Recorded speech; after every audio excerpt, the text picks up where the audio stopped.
Odd നെഹമ്യാവിൻ്റെ പുസ്തകം 2-ാം അധ്യായം അതിൻ്റെ 1 മുതൽ 20 വരെയുള്ളതായ വേദവാക്യങ്ങൾ. അർത്തകശ്രേഷ്ഠ രാജാവിൻ്റെ 20-ാം ആണ്ടിൽ നീസാൻ മാസത്തിൽ ഞാൻ ഒരിക്കൽ രാജാവിൻ്റെ മുമ്പാകെ ഇരുന്ന് വീഞ്ഞെടുത്ത് അവന് കൊടുത്തു. ഞാൻ ഇതിനു മുമ്പ് ഒരിക്കലും അവൻ്റെ സന്നിധിയിൽ കുണ്ഠിതനായിരുന്നിട്ടില്ല. രാജാവ് എന്നോട്, നിന്റെ മുഖം വാടിയിരിക്കുന്നത് എന്ത്?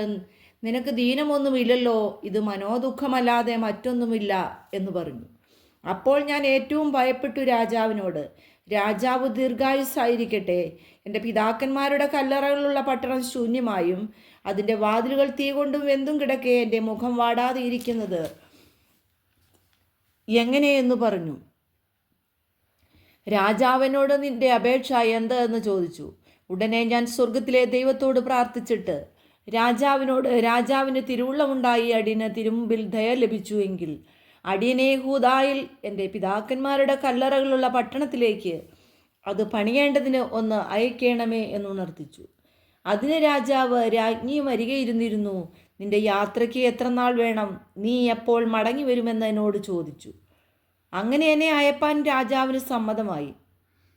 ഞാനൊരു അവധിയും പറഞ്ഞു. രാജാവിന് തിരുവുള്ളമുണ്ടായി ഞാൻ യഹൂദായിലെത്തും വരെ നദിക്കക്കരെയുള്ള ദേശാധിപതിമാർ എന്നെ കടത്തിവിടേണ്ടതിന് അവർക്ക് എഴുത്തുകളും ആലയത്തോട് ചേർന്ന കോട്ടവാതിലുകൾക്കും പട്ടണത്തിൻ്റെ മതിലിനും ഞാൻ ചെന്ന് പാർപ്പാനിരിക്കുന്ന വീട്ടിനും വേണ്ടി ഉത്തരം മുതലായവ ഉണ്ടാക്കുവാൻ രാജാവിൻ്റെ വനവിചാരകനായ ആസാഫ് എനിക്ക് മരം തരേണ്ടതിന് അവന് ഒരു എഴുത്തും നൽകണമേ എന്നും ഞാൻ രാജാവിനോട് അപേക്ഷിച്ചു. എൻ്റെ ദൈവത്തിൻ്റെ ദയുള്ള കൈ എനിക്ക് അനുകൂലമായിരുന്നതുകൊണ്ട് രാജാവ് അത് എനിക്ക് തന്നു. അങ്ങനെ ഞാൻ നദിക്കക്കരെയുള്ള ദേശാധിപതിമാരുടെ അടുക്കൽ വന്ന് രാജാവിൻ്റെ എഴുത്ത് അവർക്ക് കൊടുത്തു. രാജാവ് പടനായകന്മാരെയും കുതിരച്ചേവകരെയും എന്നോടുകൂടെ അയച്ചിരുന്നു. ഹോരോന്യനായ സൻബല്ലത്തും അമ്മോന്യനായ ദാസൻ തോബിയാവും ഇത് കേട്ടപ്പോൾ, ഇസ്രായേൽ മക്കൾക്ക് ഗുണം ചെയ്യുവാൻ ഒരു ആൾ വന്നത് അവർക്ക് ഏറ്റവും അനിഷ്ടമായി. ഞാൻ യെരുശലേമിലെത്തി അവിടെ 3 ദിവസം താമസിച്ച ശേഷം ഞാനും എന്നോടുകൂടെ ചില പുരുഷന്മാരും രാത്രിയിൽ എഴുന്നേറ്റ്, എന്നാൽ യെരുശലേമിൽ ചെയ്യുവാൻ എൻ്റെ ദൈവം എൻ്റെ മനസ്സിൽ തോന്നിച്ചിരുന്നത് ഞാൻ ആരോടും പറഞ്ഞിട്ടില്ലായിരുന്നു. ഞാൻ കയറിയിരുന്ന മൃഗമല്ലാതെ മറ്റൊരു മൃഗവും എന്നോടുകൂടെ ഉണ്ടായിരുന്നില്ല. ഞാൻ രാത്രിയിൽ താഴ്വര വാതിൽ വഴിയായി പെരുമ്പാമ്പുരവിങ്കലും കുപ്പവാതിൽക്കലും ചെന്നു. യെരുശലേമിൻ്റെ മതിൽ ഇടിഞ്ഞു കിടക്കുന്നതും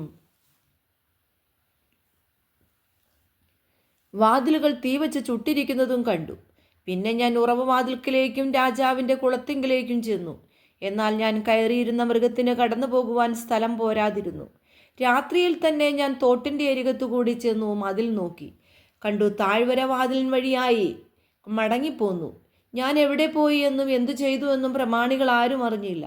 അന്നുവരെ ഞാൻ യഹൂദന്മാരോടോ പുരോഹിതന്മാരോടോ പ്രഭുക്കന്മാരോടോ പ്രമാണികളോടോ വേലയെടുക്കുന്ന ശേഷം പേരോടോ യാതൊന്നും അറിയിച്ചിരുന്നില്ല. അനന്തരം ഞാൻ അവരോട്, യെരുശലേം ശൂന്യമായും അതിൻ്റെ വാതിലുകൾ തീ കൊണ്ട് വെന്തും കിടക്കുന്നതായി നാം അകപ്പെട്ടിരിക്കുന്ന ഈ അനർത്ഥം നിങ്ങൾ കാണുന്നുവല്ലോ. വരുവീൻ, നാം ഇനിയും നിന്ദാപാത്രമായിരിക്കാതെ വണ്ണം യെരുശലേമിൻ്റെ മതിൽ പണിയുക എന്ന് പറഞ്ഞു. എൻ്റെ ദൈവത്തിൻ്റെ കൈ എനിക്ക് അനുകൂലമായിരുന്നതും രാജാവിനോട് കൽപ്പിച്ച വാക്കുകളും ഞാൻ അറിയിച്ചപ്പോൾ അവർ, നാം എഴുന്നേറ്റ് പണിയുക എന്ന് പറഞ്ഞു. അങ്ങനെ അവർ ആ പ്രവൃത്തിക്കായി അന്യോന്യം ധൈര്യപ്പെടുത്തി. എന്നാൽ ഹോരോന്യനായ സൻബല്ലത്തും അമ്മോന്യനായ ദാസൻ തോബിയാവും അരാബ്യനായ ഗശേമും ഇത് കേട്ടിട്ട് ഞങ്ങളെ പരിഹസിച്ചു, നിന്ദിച്ചു. നിങ്ങൾ ചെയ്യുന്ന ഈ കാര്യം എന്ത്? നിങ്ങൾ രാജാവിനോട് മത്സരിപ്പാൻ ഭാവിക്കുന്നുവോ എന്ന് ചോദിച്ചു. അതിന് ഞാൻ അവരോട്, സ്വർഗത്തിലെ ദൈവം ഞങ്ങൾക്ക് കാര്യം സാധിപ്പിക്കും. ആകയാൽ അവൻ്റെ ദാസന്മാരായ ഞങ്ങൾ എഴുന്നേറ്റു പണിയും. നിങ്ങൾക്കോ യെരുശലേമിൽ ഒരു ഓഹരിയും അവകാശവും ജ്ഞാപകവുമില്ല എന്നുത്തരം പറഞ്ഞു. ഈ വചനങ്ങളാൽ ദൈവം എല്ലാവരെയും ധാരാളമായിട്ട് അനുഗ്രഹിക്കട്ടെ.